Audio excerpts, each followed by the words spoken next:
ye wana ye lisusu na etando moke na pesi mbote na ba congolais ebele bipai nyonso ba congolais bozali partout na monde oyo tozalaka na bango bazairwa doyen Pierre molobe na bino ye wana ye oyo alobaka nakoki kobeta jamais lisolo ya République démocratique du Congo sana beta na touché na Zaïre na pesi bino mbote ebele ba congolais bazairwa bokota partout boza na monde doyen Pierre ye wana ye na sengi na bino bokota ebele doyen Pierre nayaka toujours na ba révélation nayaka liboso na ba congolais kobetela bino masolo ya mboka oyo ba papa balobaki ndenge tolobaka Kongo euti wapi Kongo ekomi wapi Kongo ezokende wapi Kongo euti wapi ekomi wapi ezokende wapi eleki na bazaire ok batu nyonso oyo balingi bayeba masolo ya mboka na biso bokote ebele ngai nayaka kobetela bino masolo kaka batualité du jour te mais fona yebisa bino bipai Kongo euti l'homme sans histoire c'est un peuple animal peuple sans sens ana sensité parce que histoire ndem de tongaka mboka yango wana doyen Pierre aye kobenga bandeko na ye tozaki na bango bazairwa na voyage ya Zaïre leo tokomi na Congo bokote ebele mboka na biso Zaïre o tozalaka Afdel aye kolongola biso Zaïre apesi biso Congo doyen Pierre aye koyebisa bakongolais bazolanda Laurent Désiré Kabila azalaki accompagné na l'étranger cela veut dire tozwaki vrai Congo te to récupéraki Congo oya Patrice Emery Lumumba na Kasavubu te parce que tozalaki accompagné na infiltré Laurent Désiré Kabila azalaki porte-parole simple allez comment ya koyo komema eloko ya original azongisa eloko na mboka na bango pendant que azalaki accompagné na ba traître ba congolais bozola nanga bien Laurent Désiré Kabila na réalité ya lelo monde mobimba bozola na doyen Pierre Laurent Désiré Kabila memela biso Congo te parce que Congo ezalaki accompagné na ba infiltré ya azalaki lokola litanga na kati ya batutu bakompagniaki Congo est-ce que bato wana bayaki boto la Zaïre bapesi biso Congo mbango nde bayebi Congo allez tala différence oyo bakinois bapoliticien congolais Félix Tshisekedi en tête ya pays en face sur terrain en face na bato bayaki na Congo baza kowela Congo bazo wela Congo arbitre ya communauté internationale apprécie le but vrai congolais c'est Félix Tshisekedi époque il y a Félix Tshisekedi nde véritable ba représentant ya Congo oyo baye kozwa Congo na bango ba congolais Félix Tshisekedi aye ko récupérer Congo na maboko ya bato ba memela ki biso Congo lukuta je crois que place on va comprendre nga bien banani wana na kotanga ba komona bango doit être azobete la bino lisolo lelo complot ya coup d'état oyo ba français ba planifiaki na kobeta sur lisolo ya église catholique na benga ngo église melelo benga ngo église te nazo benga catholique oyo président ya parti catholique ambong je dis bien tokolobela lisolo ya président ya parti politique ambong président ya parti politique catholique ambong président ya parti politique catholique ambong c'est un assassin criminel nazo ko démontrer bino président ya parti politique catholique ambongo azali assassin criminel et bazo travailler en collaboration na Union européenne en tête la France oh lelo aux yeux tout le monde à flagrance assassinat il y a président Félix Tshisekedi par les missionnaires les militaires les politiciens tendance à France na ba français originaire français na sol congolais grave ce n'est pas vrai mais c'est vrai to kangi ba sujet français na sol congolais en dehors de personnes wana ba technicien côté Onatra ba récupérer les sous.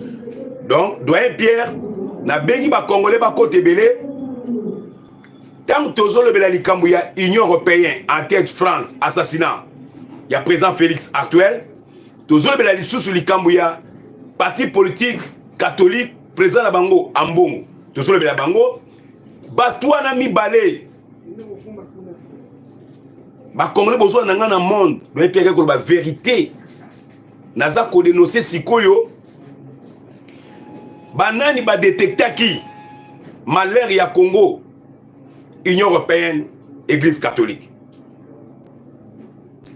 depuis 1960 na ekoyebisa ba congolais bazolandanga ya nouveau ezalité ya sika ezalité otoko vivre actuellement entre l'église catholique non parti politique catholique chapeauté par Ambongo assassin criminel Cholé na Union européenne. OK. Planification pour paralyser Congo, pour paralyser Congo. Ça a été commencé dès le début. Il y a indépendance Nabiso. Naza ko démontrer bino. Ndenge ba détecter qui bateau to moni lelo depuis 1960. Depuis 1960.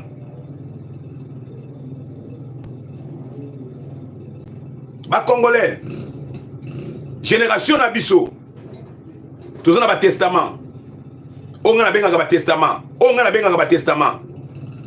Il y a Fumukimbang. Il y a Patrice Emery Lumumba.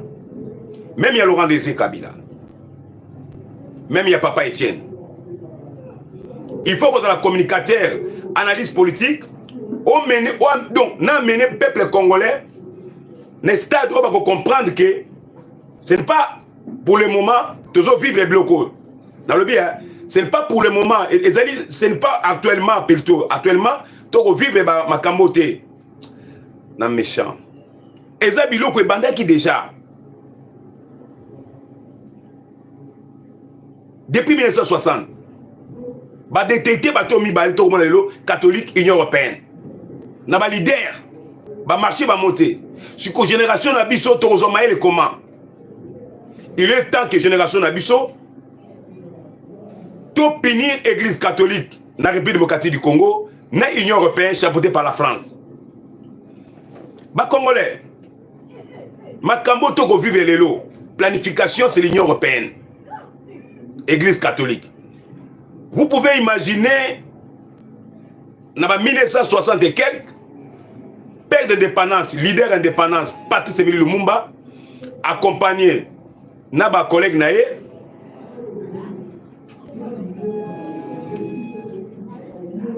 Alobi, complot du Congo, éclatement à Congo, l'équité à Mabé pour la Congo, qu'on pense à la paix à Congo, et qu'on a la Mikolokoya Simananga. Mais, Belgique en tête. Belgique est un pays à Wap, Nakatia, Europe. Asuki Wanate, Alobi, avec les missionnaires catholiques, Bazaïwa, Otozalaki, Congolais, Bokota Ebele, Bokota Ebele. Peuple sans histoire. Ngana lingine ebisa ba Congolais bazola nanga. Doit Pierre Azo ebisa bino. Congo euti wapi komi wapi ezokende wapi. Nakola kisabino. Nakopesa boanya nanga, na orienté ba Congolais. Toi ba bipa ni tozokende siko na Congo. Poto outi la parti politique IDPS. Bipa ba politicien ba vandaki. Ba bane koye bisabiso o ekoye la Congo.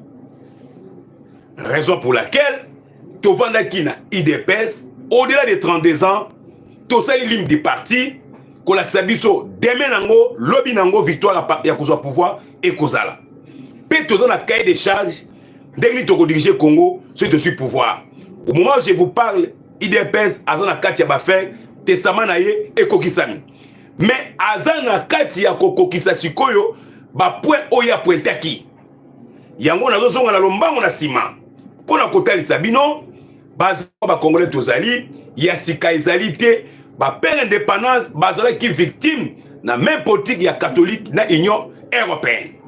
Avant IDPS lo bango na ba génération na biso. Papa Etienne, molimo na kimia, ba père indépendance, molimo na kimia. Ba Congolais bazaiwa. Tozo vivre le makambu ya Rwanda. Mais complot ya Rwanda, modèle ya Rwanda e bandaki na Katanga na ba Tchombe. Banani ba imisaki Tchombe pona kosala sécession kokata Katanga kosala mbongo nango l'Union européenne. Pierre Tchomba sala minere Tchomba zwa na bambongo na makamu nyonso Tchomba kima tant balandi échoué à côté na pays na mboka moko voisin Kotaka. Qui le porté disparu. Mbongo nyonso ba minere nyonso oyo Tchomba bandaki kosala n'époque wana Belgique azozwango. Parce que comme un pays na mbongo nango. Toujours nos frères Katangé baza conscient, baza la facilité, baza facile à manipuler Congo. Donc, si on manipuler Congo, il y a qu'à travers les Katangé. Ngana bino to éviter. Histoire des Ebsabiso. Mais chaque chose a son temps. Yango moni na bandi ko Ebsabino na kokata ya Goma. Kokata Congo. Union européenne.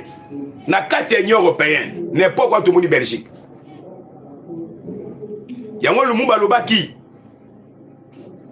ko kabona Congo, ko panzana Congo, kato Union européenne, atanga ki Belgique. Ne ay kotanga ba missionnaire catholique. Lelo papa Tshisekedi yepe na tourna ye ay koloba tant que IDPS au pouvoir. Union européenne à côté de la Congo na fenêtre. Union européenne. Allez, tolingi to loba nini place wana. Bazaiwa ba Congolais. Les autres ali victimes ya Rwanda. Banani bazali sima ya Rwanda. France na kati ya Union européenne. Nani susu na kati ya sima Rwanda. Tomoni ba missionnaire catholique. Oyo Patrice Lumumba lobaki au liboté abiso parole de Dieu, mais bilo boko sala politique. Dans 1960 et quelques, Patrice Emery Lumumba a détecté déjà politique qui a catholique. Au lieu de la parole de Dieu, il y a la politique. Les Congolais bazaïwa. Lelo Oyo, parti église comme parti politique, chapeauté par Ambongo. Na Oyo Lumumba Lobaka. Na Oyo Ambongo a fait ça lelo. Na ko tuna ba Congolais. Et le koni to ko ça suko pona Ambongo. Bien sûr. C'est un sujet centrafricain. À centrafricain, d'origine centrafricaine. Mais qu'est-ce que les Congolais sont à l'égard de la citation Lelo? Tous ceux qui sont Congolais, donc côté belé. Ngale comme Melabino, Makambuni les la Congo, OEP comme le Congo, n'engue to traverser. Na yeko ye bisabino, n'engue to traverser Makamboyo parce que mutoza na traitement nango. IDPS est dirigé par Félix Tshisekedi. Ba Congolais bazaïwa. Makambo to traverser les lots. Félix Tshisekedi a un traitement nango. Ayebisa ki na parabole. Na ko déboulonner système. Quel système? Quel système? Félix Tshisekedi a lobaki na ko déboulonner. Oyo Kabila lobaki na ko loba au revoir te à bientôt. Peuple nin a cru qu'on a intelligent comment on a affrontement sans guerre éclatée mais bah politiciens bah bandit déjà bah guerre il y a bah médias ancien président na président entrant guerre et salami na koloba au revoir te na koloba bientôt oya koti alobi na ko déboulonner système au lieu de le quoi bah combattre IDPS va comprendre là c'est la début de guerre. Début de guerre en Gowana.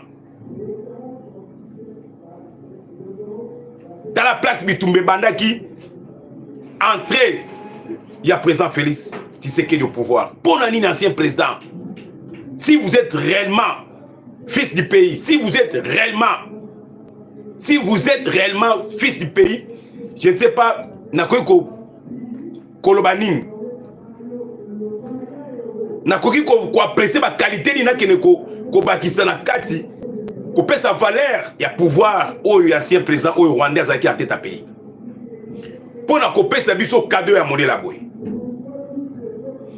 Basayiwa ba congolais. Tant bino bozolala, mais mboke sekendeki. Lelo tozo vivre likambo ya Rwanda. Likambo ba 1-23. Tozala ki wapi tant Kabila na 18 ans à Panzi Congo. Na ba politicien bazala ke na kati. Na ba église catholique. Ba congolais bazayiwa bozala ki wapi. Congo ese katamaki ndam na 18 ans. Na économie, na armée, na ba politicien. Congo déjà par terre. Likolo ya kolanda 100 francs. Kabila yaka na mbongo te. Un pauvre, un caporal militaire rwandais a commis milliardaire, a bandi kozwa mbongo ya Congo, azo corrompre nango ba congolais, bateka Congo. Ce sont les gens de PPRD. Ce sont les gens de PPRD. Pour na bato PPRD, pour na les anciens politiciens au ba travailler na Kabila, pour na bango, maïla koluka mbongo ezalaki te, il fallait Kabila pistonner bango na pillage à minerai à Congo. Il y a 100. Mbongo Kabila zui a corrompre nango ba congolais. Ezali mbongo minerai du sang. D'où vient cet argent? Un caporal rwandais, aux yeux de tout le monde, azo na misu na biso, na botambula, a commis milliardaire, azo corrompre bino ba congolais. Azo corrompre bino. Enfin, boteka Congo. Et pourtant, Congo a un testament na ye. Congo a un testament na ye.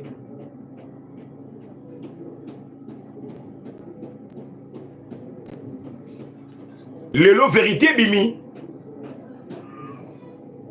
Congo ezala ki infiltré na kati. Na ndenge moko ya kusakana te. Ko ina mboka boye. Bozala ki ba pauvre, ba parents na bino ba na mbongo te, bo s'installer, bo tangi ba classe, comme ba Vital Kamerhe, bazali ebele, mais bo lingeli mboka wana mabe. Lelo 80% ba politiciens au bazo cantonné la classe politique du Congo, ce sont les étrangers. Même les hommes d'affaires. Ba casser tous les hommes d'affaires. Il y a Balouba, il y a Congo, il y a Bambala, ba casser Bouba Dokolo. Tous les grands hommes d'affaires, ba commerçants. Ba effacer même ba commerçants. Même ba politiciens. Tous les politiciens.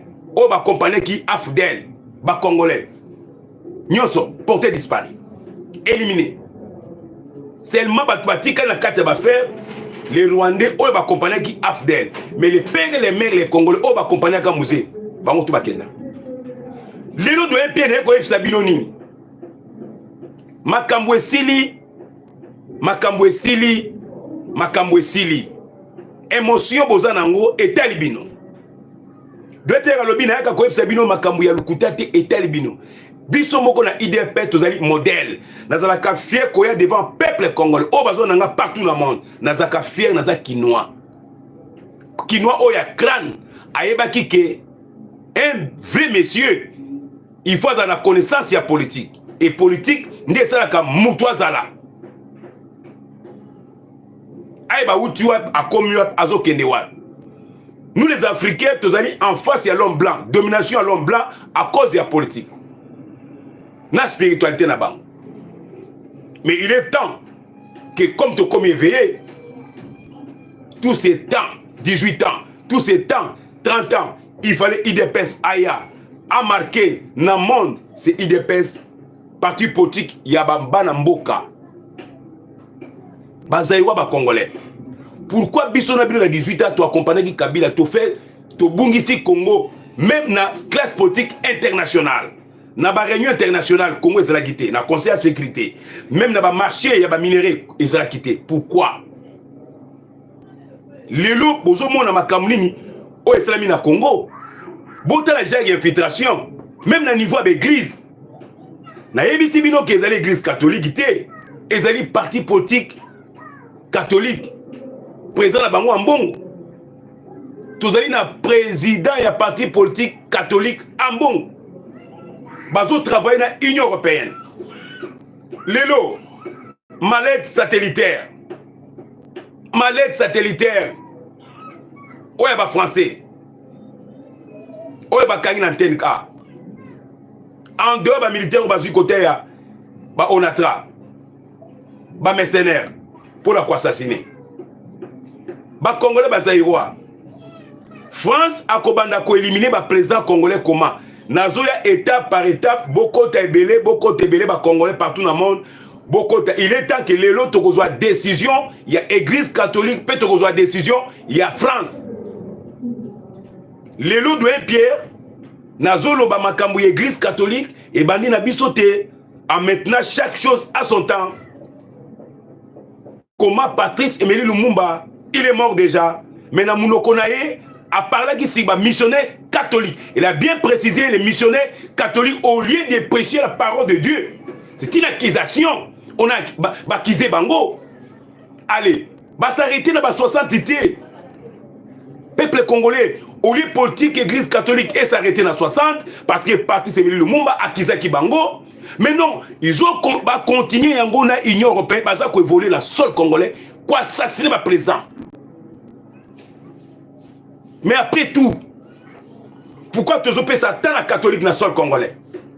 Pourquoi tu as ça tant l'Union européenne, la France? Banani ba humilié qui? Mobutu était humilié. Na ordre de la France. Bazaïwa ba congolais. Mobutu azalaki humilié. Quelles que soient les erreurs de Mobutu.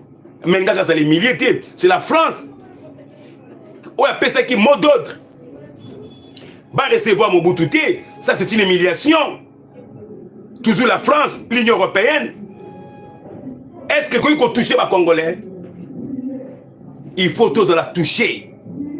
Si tout ça va responsable, je demande au peuple congolais qu'on va aller résider en la France. Il est temps que bon marché. Même si dans la carte Yamboka, il faut tout marcher. Il est temps que les Congolais va quitter francophone. Les Congolais tout quitter France. Na ba langue na bango ya francophone na tout quitter. Parce que d'abord, tous a déjà humilié plusieurs fois na France. Parce que France, c'est lui qui est responsable de la langue naïe. A cédé Rwanda, un anglophone, a commis secrétaire na francophone. Et ça n'a sans cité. C'est une humiliation à l'égard des Congolais.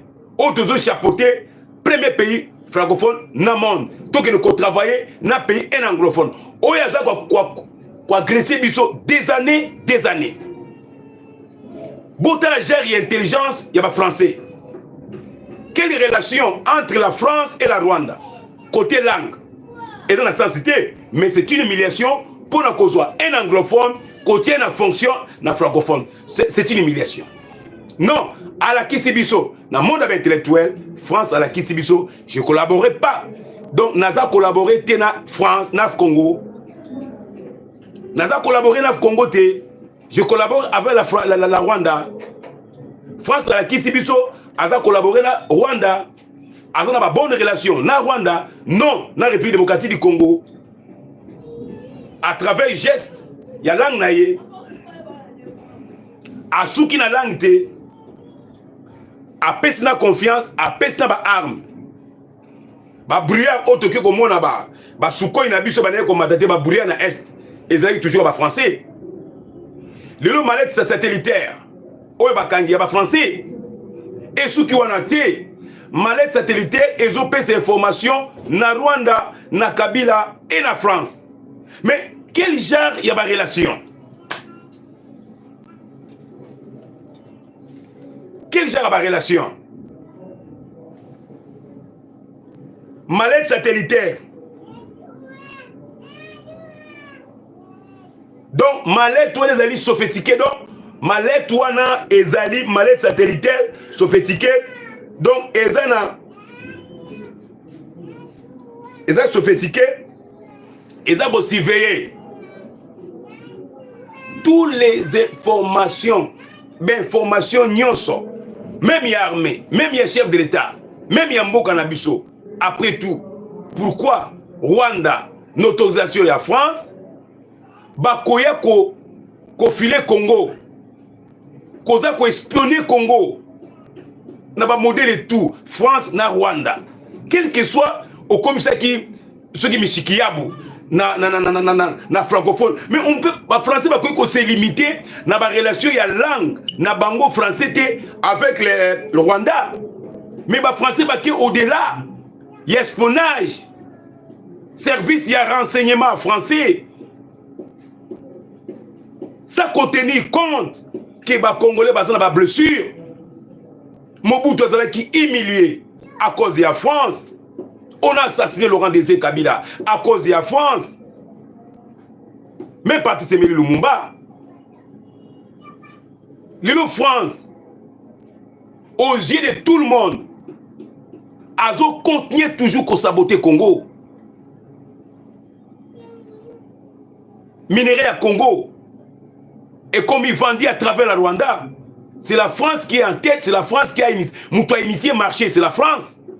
L'Union européenne, comme président, accepter de retirer le contrat. Mais j'accepte, vous retirez le contrat, ça va. Mais, dégâts, le contrat, on attend les en vigueur. Vous avez exploité, vous avez minéré dans Rwanda. Mais Rwanda peut se minérer du sang. Rwanda va être minéré, à minéré dans Congo, il faut aboma, il faut tuer. Vous retirez le contrat. Mais les dégâts que Rwanda commet dans Congo, des morts, qui va dédommager ça? Qui va payer ça? Voilà politique. Il y a pays France, pays développé. Je demande aux Congolais basés dans la carte France. Dans les Congolais basés dans la carte Europe. Le but est un coup d'État. Dans les Français. Ceux qui Rwanda a été au Congo. Parce que Rwanda a déjà prêt. A déjà Congo. Congo c'est qu'il y a Rwanda. Raison pour laquelle des années, 18 ans, armée, minéré, Nyon sur le Congo, et dépendent à Rwanda. Tomoni Bamwanga Soussou, roi de Massissi, commande Nyon sur minéré, c'est Mwanga Soussou. Bokoki Kolobanabiso Nini Batu va travailler dans Kabila pendant 18 ans. Est-ce que pourquoi Bazo le Kalabarte minéré à Congo est tangué pendant 18 ans? Au monde de Gangi Conseil à sécurité, ça suffit. Au-delà de 15 millions de morts. Et les Congolais, soi-disant les Congolais, accompagner un étranger. L'élu Congo, na face du monde, catholique y est. Catholique y est. Parti politique catholique. Parti politique criminel. Chapeauté par Ambongo criminel. Chole Ambongo. Zaïwa congolais. Boyoka Makambu catholique. Église des criminels. Basali na Congo. Histoire et salama jamais dans le monde. C'est la toute première fois. Église des assassins. Église des criminels catholiques. Bazak organisé coup d'état dans un pays où le pays président voté démocratiquement. Peuple souverain a voté président de la République. Mais église, pas église, parti politique catholique, dirigé par les criminels Ambongo Chole, Baké Koyebissa, peuple congolais, par les messages, adresser message à la nation. Toujours Luka encouragé. Je demande, il y a un responsable catholique dans le Vatican, si en train de me suivre. Je ne sais pas si les responsables catholiques basés en ligne, que je demande à tous les peuples congolais partout dans le monde, Bozo Landanga, bon annexé Maloba, on a Katia Vatican. En bon, on a sur les bases parole pour nous adresser un message au nom de l'église catholique. Au nom de l'église catholique. Si réellement ils sont l'église. Toujours le cas encouragé. Peuple congolais, tout le responsable de l'église catholique dans le Vatican. Quel genre est encouragé ou le prêtre catholique pour lancer un message dans le peuple congolais? À cette époque, le peuple est ignorant. Le prêtre catholique, il a courage, il y a un senga pour adresser un message qui est encouragé. En bon, on a choli, le prêtre catholique. Encouragé ou assassiner le chef de l'État. Ça, c'est les missionnaires, le prêtre église catholique. Avant même France, à sa rôle. Avant même Paul Kagamaya, avant même l'Union européenne à agir, c'est l'église, soi-disant église catholique. Ce sont eux, Bango Moutouba préparé qui coup d'État. Bien organisé, sans même hésitation. bazoluka encouragé pour na koya assassiner chef de l'État. Et Tolamkina Tongo, on a constaté un monsieur Christian Mananga, entouré par les prêtres catholiques en Europe. Et accompagné pour na assassiner le président de la République. Voté par peuple souverain. Quel genre de scénario? Quel genre de courage? Dans le monde, église, soi-disant église, Baké Koluka, criminel, va présenter dans le monde pour venir assassiner un chef de l'État. Coup d'État bien organisé par les prêtres catholiques. Commencé par l'Europe. Ils ont organisé ça très bien en Europe, aux yeux de tout le monde. Ça, c'est la honte, c'est incroyable, ce n'est pas vrai. Bataille soit français et bima. C'est la toute première fois dans l'histoire et dans le monde. Bon, les Congolais bazaïwa. Tokoki kolo bazali mbala liboso pour na biso ba Congolais to constater génération na biso, mais